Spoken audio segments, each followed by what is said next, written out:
মুহূৰ্তত মই উপস্থিত আছোঁ বাক্সা জিলাৰ চাপাগুৰি বিধানসভা সমষ্টি আৰু BTCৰ ককলাবাৰী পৰিষদীয় সমষ্টিৰ অন্তৰ্গত এই ডাংৰিগাঁও অঞ্চলত উপস্থিত আছোঁ আৰু ডাংৰিগাঁও অঞ্চলত যিসকল পৰিয়াল আছে পৰিয়ালসকল আচলতে কৃষিজীৱীৰ ৰাইজ আৰু এইসকল লোকে কৃষি কৰ্মৰে তেখেতসকলে জীৱন নিৰ্বাহ কৰি আহিছে। কিন্তু সেই গাঁওবাসীৰ তেখেতসকলৰ যি খেতি পথাৰ আছে খেতি পথাৰলৈ যোৱা যি মূল পথ এই মূল পথৰ জানৰ ওপৰত আজি পৰ্যন্ত এখন ফুটব্ৰিজ নিৰ্মাণ নকৰিলে বিভাগীয় কৰ্তৃপক্ষ তথা স্থানীয় জনপ্ৰতিনিধিয়ে তেখেতসকলে বহু কেইবাৰ ধৰি বিভাগীয় কৰ্তৃপক্ষ আৰু স্থানীয় জনপ্ৰতিনিধিক নিবেদন কৰিছিল। কিন্তু ইয়াৰ পিছতো কিন্তু এই স্থানীয় জনপ্ৰতিনিধি আৰু বিভাগীয় কৰ্তৃপক্ষই কোনো ধৰণৰ গুৰুত্ব বহন নকৰিলে আৰু যাৰ ফলত আজি ডাংৰিগাঁও গাঁৱৰ অঞ্চলৰ কৃষক ৰাইজ ওলাই আহি আজি তেখেতসকলে নিজৰ গাঁঠি ধন খৰচ কৰি বাঁহ গছ কিনি তেখেতসকলে নিজে এখন সাঁকো নিৰ্মাণ কৰাত ইয়াত পৰিলক্ষিত হৈছে। আৰু কেমেৰা পাৰ্চন কমলে পোনপটীয়াভাৱে দেখুৱাব এইখনেই হৈছে এখন বাঁহৰ সাঁকো আৰু এই বাঁহৰ সাঁকোখন আজি ইয়াৰ যি কৃষক ৰাইজ আছে এই কৃষক ৰাইজে এনেধৰণে ইয়াত নিৰ্মাণ কৰা পৰিলক্ষিত হৈছে।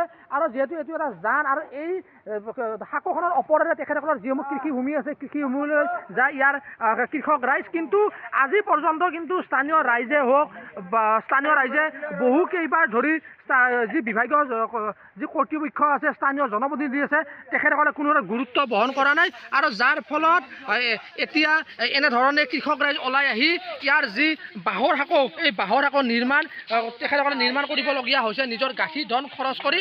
কিন্তু নিৰ্বাচনৰ সময়ত বিভিন্ন যি ভুৱা প্ৰতিশ্ৰুতি এই ভুৱা প্ৰতিশ্ৰুতি দি ইয়াত ভোট ভিক্ষা কৰিবলৈ আহে। কিন্তু ভোট ভিক্ষা কৰাৰ সময়ত কিন্তু বিভিন্ন প্ৰতিশ্ৰুতি দিয়ে ইয়াৰ কৃষক ৰাইজক তেখেতসকলৰ যিসমূহ সমস্যাসমূহ দূৰ কৰিব। কিন্তু নিৰ্বাচন যোৱাৰ পিছত প্ৰতিটো যি ৰাজনৈতিক দলৰ জনপ্ৰতিনিধি থাকে জনপ্ৰতিনিধিয়ে কিন্তু পিঠি দি আহিছে। আৰু মূলত যিহেতু এগৰাকী কৃষক আছে কি ক'ব আচলতে আজি বাঁহৰ সাঁকো নিজে নিৰ্মাণ কৰিব লগা হৈছে আপোনালোকে? হয়, প্ৰথমতে মই ডাংৰিগাঁও ৰাইজৰ তৰফৰ পৰা আপোনাক নিশ্চয় ধন্যবাদ জনাইছোঁ। আমাৰ আচলতে আমাৰ ৰাইজখনে আমাৰ ডাংৰিগাঁৱৰ বৃহত্তৰ ৰাইজখন হ'ল কৃষিজীৱী ৰাইজ। আমাৰ ৰাইজসকল কৃষিৰ ওপৰতেই নিৰ্ভৰ কৰে। কিন্তু আমাৰ এই সাঁকো দিয়ে আমাৰ ইখন পাৰ হৈ পেলাই আমাৰ প্ৰধান খেতি পথাৰ বৃহত্তৰ আমাৰ ডাংৰিগাঁৱত মূল 4খন চুবাৰ জনসাধাৰণৰ খেতি পথাৰ কিন্তু এই সাঁকোদি যাব লাগে। বাৰিষা হ'লে ইয়াত দৈজামৰ পৰা পানী আহে, পাহাৰ ভূটানৰ পৰা পানী আহিলে আমাৰ দলংবোৰ উটুৱাই লৈ যায়, খুঁটাবোৰ উঘালি লৈ যায় আৰু তাৰ কাৰণে আমাৰ যাতায়াতৰ কাৰণে অসুবিধা। আমি গৰু পাৰ কৰিব নোৱাৰোঁ।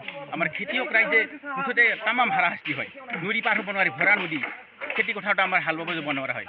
আৰু এটা বিশেষকৈ অসুবিধা কি আমাৰ বৃহত্তৰ এই 4খন চুবাৰ আমাৰ ডাংৰিগাঁৱৰ জনসাধাৰণে প্ৰত্যেকেই খেতিয়ক খেতি পথাৰত আমাৰ হাল বাব যাব নোৱাৰা হয়। আৰু এটা বিশেষকৈ অসুবিধা কি আমাৰ বৃহত্তৰ এই 4খন চুবাৰ আমাৰ ডাংৰিগাঁৱৰ জনসাধাৰণে প্ৰত্যেকেই খেতিয়ক, কিন্তু এদিনত তাৰমানে ট্ৰেক্টৰ নিব নোৱাৰে। ট্ৰেক্টৰ নিব নোৱাৰাৰ ফলত আমাৰ খেতিয়ক ৰাইজ কিন্তু বহুত তাৰমানে অসুবিধাত পৰিছে। ইলেকশ্যন আহিলে কি কয়? ইলেকশ্যন আহিলেতো জনপ্ৰতিনিধিবিলাক আহে। ইলেকশ্যন আহিলে তেওঁলোকে প্ৰত্যেকেই তাৰমানে কয় যে আপোনালোকৰ আমি এইটো চাম, আমি ব্ৰিজ দিম, পকী ব্ৰিজ লগাই দিম আৰু ষ্ট্ৰাকচাৰবিলাক আমি দি দিম। গতিকে এনেকৈ সিহঁতে বহুত আশা ভৰসা দি যায়। কিন্তু সময়ত নিৰ্বাচন যেতিয়া পাৰ হৈ যায় তেওঁলোকে কিন্তু এবাৰো খবৰ নাহে। আজি আপোনাৰ নিজৰ গাঁঠি ধন খৰচ কৰি হয়, আমি গাঁঠি ধন আমি ক'ব পাৰোঁ আমি মোটামুটি 1970 চনৰ পৰাই আমি আজিলৈকে দেখিছোঁ 50 বছৰ হৈ গ'ল। আমাৰ পূৰ্বপুৰুষেও এই বাঁহৰ সাঁকোৱে দি আহিছে, ইয়াৰ দ্বাৰা যাতায়াত কৰিব লাগিছে। আৰু আমি আজি আমাৰ 50 বছৰ জীৱনকালতো আমি নিজে আমাৰ গাঁঠি ধনসমূহ আমাৰ ডাঙৰিগাঁও ৰাইজে বাঁহ তুলি শ্ৰম কৰি ইয়াত শ্ৰমদান কৰি আমি এনেকৈ দিব লগা হয়। যেতিয়া BPF চৰকাৰ তেখেতৰ আবেদন নিবেদন কৰিছিল হয়, BPF চৰকাৰৰ প্ৰতিনিধি আমি মোটামুটি BPF চৰকাৰৰ আমাৰ বিধায়ক দুটা কাৰ্যকাল হৈছে 10 বছৰ। আমি তেওঁলোকক তাৰমানে সেই সময়ত আমি ইয়াত আনিছোঁ, আবেদন কৰিছোঁ। কিন্তু তেওঁলোকে 10 বছৰ কাৰ্যকাল চলায়ো আমাক ইয়াত একো এটা কাম কৰি নিদিলে। আৰু তেওঁলোকে কৈছিল যে ইলেকশ্যন অহাৰ আগেয়ে কয় যে আমি কাম কৰি দিম, এইবাৰ যোৱা বছৰ নোৱাৰিলোঁ এইটো কাৰ্যকালত দিম। থানেশ্বৰ বসুমতাৰী আছিল আমাৰ BPFৰ বিধায়ক, তেওঁ 10 বছৰ কাৰ্যকাল চলাল, কিন্তু কৰি দিম বুলি তেওঁলোকে তাৰমানে আমাক আজিলৈকে কাম কৰি নিদিলে। যিহেতু পৰিৱৰ্তনকামী চৰকাৰ আছে, কি আহ্বান আছে? হয়, এতিয়াতো পৰিৱৰ্তন চৰকাৰ, গতিকে আমিও আমাৰ সেই পূৰ্বপুৰুষীয়া পৰিৱৰ্তনটো আমি বিচাৰোঁ। গতিকে পৰিৱৰ্তন চৰকাৰে আমাক আজি এই বৃহত্তৰ জনসাধাৰণৰ স্বাৰ্থত আমাক এই যদি প্ৰধান খেতি পথাৰলৈ যোৱা যদি আমাক এই ৰাস্তাটোত যদি আমাক সাঁকো এখন দিয়ে, সাঁকো মানে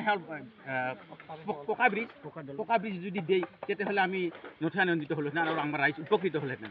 আৰু এইখনতে মই আপোনাক ক'ব বিচাৰোঁ যে বাৰিষা এই বাৰিষাৰ পৰা এতিয়ালৈকে বছৰত তাৰমানে 4বাৰ আমি বাঁহৰ সাঁকো দিব লগা হয় 4বাৰকৈ ভাঙে তাৰমানে বাৰিষা দুইবাৰ দিব লাগে আৰু খৰালি সময়ত আমি ধান ডাঙৰি কঢ়িয়াব লাগিলে আমাৰ যাতায়াত ঠেলা নিব নোৱাৰোঁ গাড়ীটো নাযায়ে ঠেলা নিব নোৱাৰোঁ গতিকে 4বাৰকৈ আমি বাঁহ তুলি আমি ৰাইজে শ্ৰম কৰিব লগা হয় গতিকে সেইটো ক্ষেত্ৰত আমাৰ বহুত অসুবিধা আৰু গৰু বাছুৰ আমাৰতো ট্ৰেক্টৰ নাযায় আমিতো গৰু দিহে খেতি কৰোঁ গতিকে ইয়াত অনবৰতে খেতি কৰোঁ আমাৰ বছৰত 5-6টা 7টা 8টালৈকে গৰু পৰি মৰি থাকে আৰু মানুহো পৰিছিল 2-3জন মানুহ পৰিছিল বাইক পৰিছিল ইয়াত বাইক পৰি ৰেলিং নাই একো নাই বাইক আহি পিছল খাই পৰি যায় এতিয়া বাইক এখন এই ৰাস্তাৰ পিছত পৰি গৈছিল আৰু দুজনমান মানুহ ইয়াতে আগত পৰিছিল আৰু 10টামান গৰু মোটামুটি পৰিছিল তাৰে 5টামান গৰু মৰি গৈছে হয় নিশ্চিতভাৱে ক'ব লাগিব কাৰণ যিহেতু 17টা বছৰে হাগ্ৰামা মহিলাৰে মডেল আছে BTC শ্লোগান দিছিলে ইয়াত শাসনভাৰ চলাইছিল কিন্তু সেই হাগ্ৰামা মহিলাৰ দিনতো কিন্তু ইয়াৰ যি কৃষক ৰাইজে কিন্তু বহু আবেদন কৰিছিল কিন্তু সেই হাগ্ৰামাৰ দিনতো কিন্তু এইখন যি দলং এই দলংখন নিৰ্মাণ